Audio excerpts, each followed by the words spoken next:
আসসালামু আলাইকুম প্রিয় শিক্ষার্থীরা।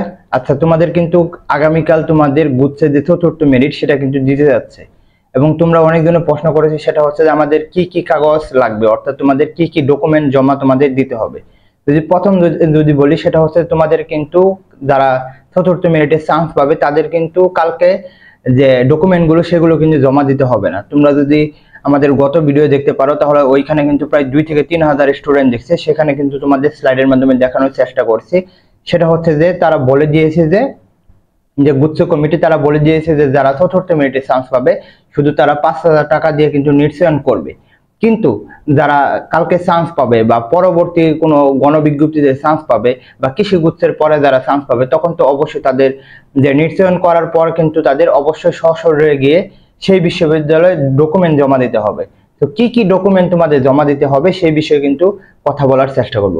আবারও বলবো, যারা নতুন রয়েছে অবশ্যই আমাদের সাথে থাকো সাবস্ক্রাইব করে, এবং তোমাদের প্রশ্ন থাকলে ফেসবুক পেজের লিংক রয়েছে কমেন্ট বক্সে, সেখানে আমাদের সাথে কথা বলতে পারো।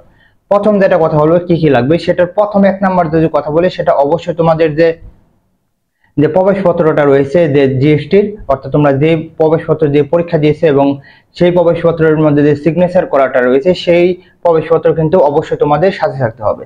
এবং অনেকজনের প্রশ্ন করছো এবং গত একটি মেসেজে দেখলাম যে অনেকজনের প্রশ্ন করছে যে আমার প্রবেশপত্রের মধ্যে আমি সিগনেচার দেইনি বা আমার মনে ছিল না। তো যেটা তোমার করতে হবে, অবশ্যই যে বিশ্ববিদ্যালয়ে পরীক্ষাটা দিয়েছিলে সেই বিশ্ববিদ্যালয়ের যদি ওই টিচারকে চিনো তাহলে তো হলোই, আর না হলে ওই বিশ্ববিদ্যালয়ের কোনো টিচার থেকে সিগনেচারটা নেওয়া জরুরি, কারণ সিগনেচার বিহীন কিন্তু তোমাকে ভর্তি হতে দিবে না, এটাই কিন্তু ওই নিয়মে বলা রয়েছে।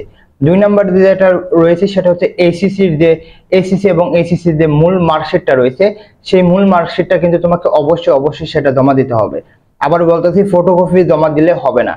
এবং যারা ন্যাশনাল ভর্তি রয়েছে তাদের ক্ষেত্রে কিন্তু এটা অনেক সমস্যা হয়।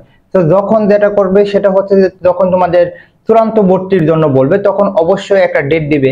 মনে করো ডেট দিল 5 তারিখ, তাহলে তোমাকে কিন্তু 2-3 দিন আগেই বলে দিবে। তো অবশ্যই তোমাকে ওই বিশ্ববিদ্যালয়ে যখন যদি কালকে চান্স পেয়ে ফেলো তাহলে অবশ্যই এই মূল ডকুমেন্টগুলো তোমাকে রাখতে হবে ন্যাশনাল থেকে উঠিয়ে। এবং ন্যাশনাল থেকে যেটা করবে, তোমরা তো একেবারে সরাসরি ভর্তি বাতিল করবে না, তোমরা কিছু দিনের জন্য সেই মার্কশিটগুলো তোমাদের কাছে রাখতে পারো, কারণ হচ্ছে যে কোনো সময় এগুলো কিন্তু লাগতে পারে। তো যেটা করবে, অবশ্যই তোমাদের প্রবেশপত্রটা সাথে রাখবে, আর একটা হচ্ছে যে মূল মার্কশিট সাথে রাখবে।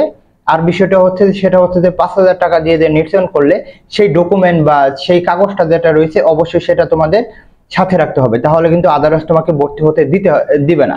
পরে যে বিষয়টা হচ্ছে সেটা তেমন জরুরি বিষয় না, সেটা হচ্ছে যে ছবি বিষয়টা। সেটা হচ্ছে যে ছবি তো তোমরা ওই দিনও তুলতে পারবে, কিন্তু হচ্ছে যে মেন 3টা বিষয়কে অবশ্যই মাথায় রেখেই কিন্তু তোমরা তোমাদের ভর্তি কার্যক্রমটা শেষ করবে। একটা হচ্ছে যে মূল মার্কশিটে অবশ্যই সিগনেচার থাকবে।